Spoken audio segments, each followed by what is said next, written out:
Assalamualaikum warahmatullahi wabarakatuh. Perkenalkan nama saya Yesaya Berliano Anantasyotang dengan NIM 2211101107 dari kelas S1TT10C. Saya di sini ingin mempresentasikan yaitu penentuan rute terpendek jalur distribusi air artesis menggunakan Kruskal. Latar belakang dari masalah ini.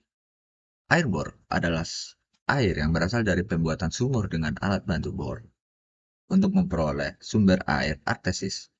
Semakin cepatnya perkembangan penduduk dan semakin sempitnya lahan hijau menjadikan sumber air menjadi sedikit.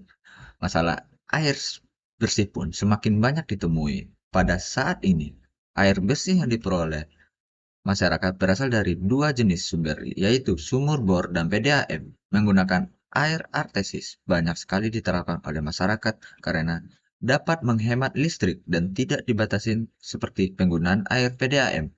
Pada pendistribusiannya, penggunaan air dari sumur bor yang mengalir dari sumber mata air ke rumah-rumah penduduk membutuhkan alat penghubung berupa pipa. Pendistribusian ini sangat mempengaruhi pasokan air bersih ke rumah-rumah penduduk. Semakin berkembang penduduk makan, semakin banyak rumah yang harus dialirin air bersih, sehingga akan berdampak semakin berkurangnya jumlah pasokan air. Semakin jauh jarak ke rumah dengan sumber air, eh, semakin banyak cabang yang dilalui, maka akan mempengaruhi jumlah pasokan air yang semakin kecil ke rumah-rumah penduduk karena akan banyak kemungkinan terjadi kebocoran pipa dan semakin banyak saluran pipa yang dibangun, maka semakin mahal biaya pembangunan, pengembangan, dan pemeliharaan infrastruktur air bersih menggunakan sumur bor.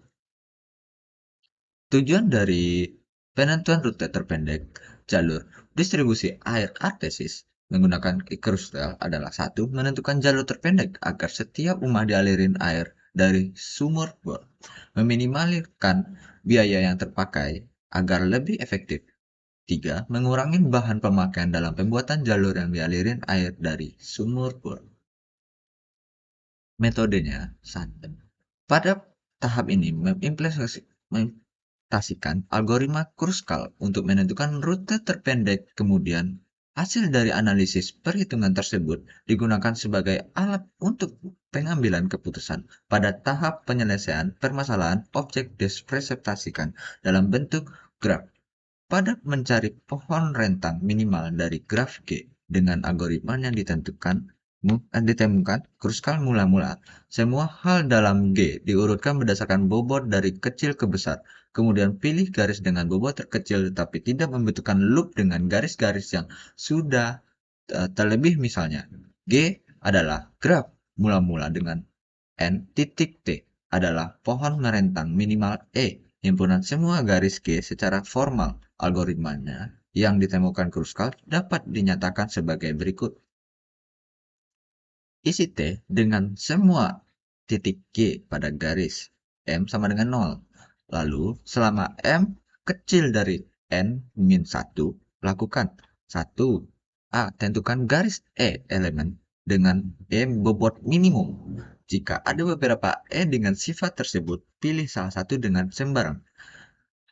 Hapus EF jika jika E ditambahkan ke T, jika menghasilkan sirkuit, maka eh, tambahan E ke T, M sama dengan M plus 1. Tahapan berikut setelah penentuan rute terpendek adalah analisis dari perhitungan untuk mengetahui perubahan panjang pipa dan perubahan biaya pemasangan pipa.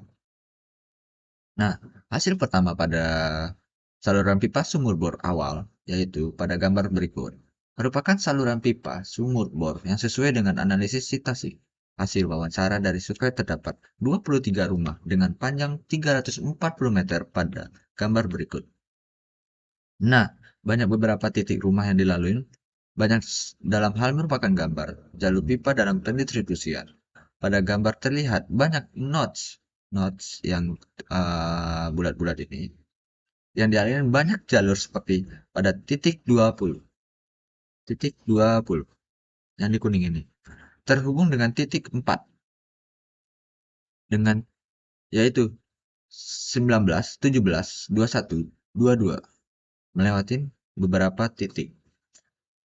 Yang terjadi pemutaran looping yaitu titik 20, 4, 9, dan 11 yang ditandai dengan bulatan berwarna kuning.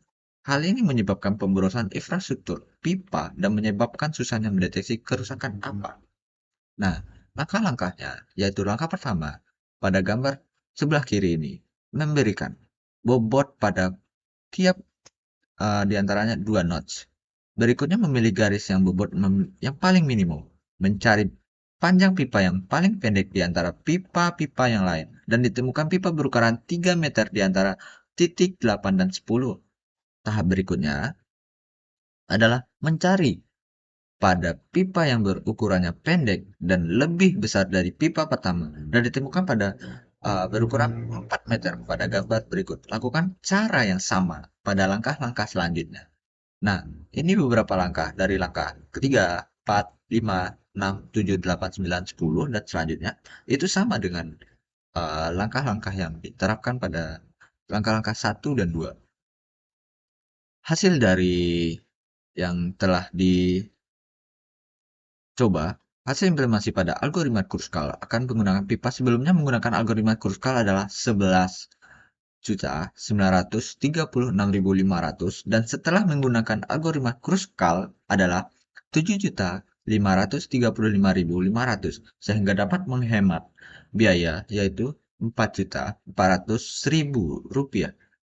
Biaya ini dihitung dari panjang pipa dan banyak jenis pipa yang digunakan pada 3 jenis pipa yaitu pipa panjang, pipa T, dan pipa elbow. Ini yang sudah digunakan menggunakan perhitungan algoritma Kruskal. Nah, kesimpulan dari penelitian tersebut.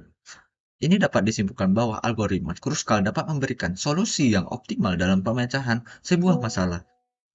Hal tersebut dapat ditunjukkan pada panjang pipa yang awalnya 3.400 meter menjadi 201,5 meter dan jumlah pipa dapat dihemat sebesar 4.400.000 rupiah. Pada penelitian ini tidak diperhitungkan jumlah perbandingan jumlah sisi dan nodes sehingga dapat penelitian berikut dalam mengimplementasikan algoritma untuk menentukan rute terpendek pada memperhatikan perbaikan jumlah sisi dan nodes atau simpul untuk memperoleh hasil yang lebih akurat. Terima kasih. Ini presentasi dari saya tentang penentuan rute terpendek jalur distribusi air artesis menggunakan Kruskal. Sekian, terima kasih.